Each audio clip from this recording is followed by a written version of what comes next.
Romans 8. There is therefore now no condemnation to them which are in Christ Jesus, who walk not after the flesh, but after the Spirit. For the law of the Spirit of life in Christ Jesus hath made me free from the law of sin and death. For what the law could not do, in that it was weak through the flesh, God sending his own Son in the likeness of sinful flesh, and for sin condemned sin in the flesh, that the righteousness of the law might be fulfilled in us, who walk not after the flesh, but after the Spirit. For they that are after the flesh do mind the things of the flesh, but they that are after the Spirit, the things of the Spirit. For to be carnally minded is death, but to be spiritually minded is life and peace. Because the carnal mind is enmity against God, for it is not subject to the law of God, neither indeed can be. So then, they that are in the flesh cannot please God. But ye are not in the flesh, but in the Spirit, if so be that the Spirit of God dwell in you. Now if any man have not the Spirit of Christ, he is none of his. And if Christ be in you, the body is dead because of sin, but the Spirit is life because of righteousness. But if the Spirit of him that raised up Jesus from the dead dwell in you, he that raised up Christ from the dead shall also quicken your mortal bodies by his Spirit that dwelleth in you. Therefore, brethren, we are debtors, not to the flesh, to live after the flesh. For if ye live after the flesh, ye shall die.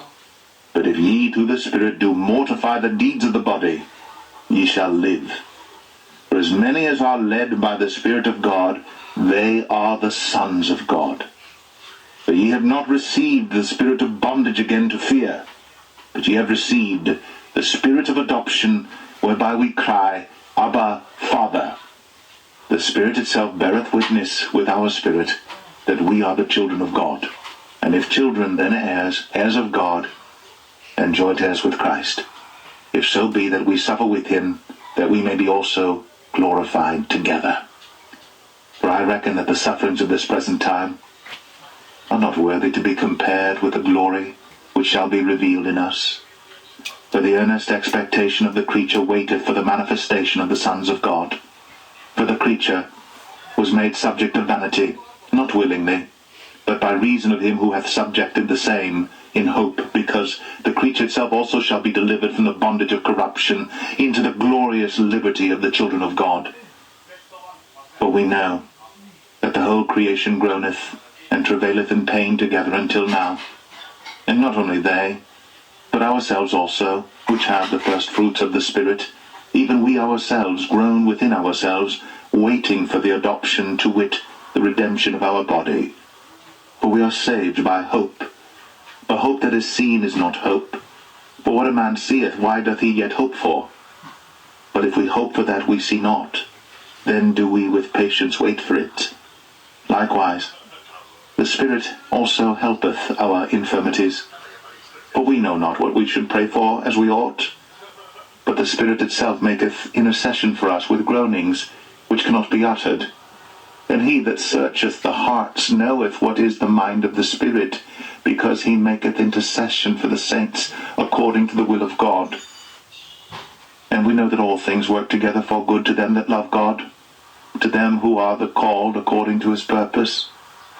For whom he did foreknow, he also did predestinate to be conformed to the image of his Son, that he might be the firstborn among many brethren.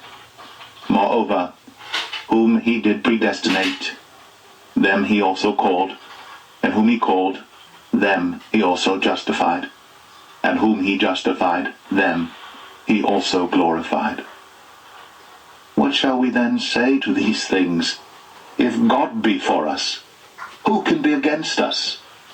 He that spared not his own Son, but delivered him up for us all, how shall he not with him also freely give us all things? Who shall lay anything to the charge of God's elect?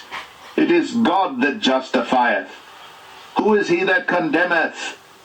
It is Christ that died, yea, rather, that is risen again, who is even at the right hand of God, who also maketh intercession for us.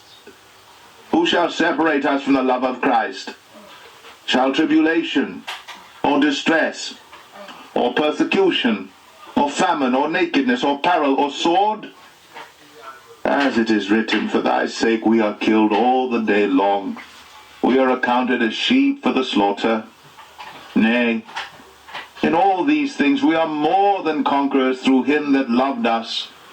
For I am persuaded that neither death, nor life, nor angels, nor principalities, nor powers, nor things present, nor things to come, nor height, nor depth, nor any other creature shall be able to separate us from the love of God which is in Christ Jesus our Lord.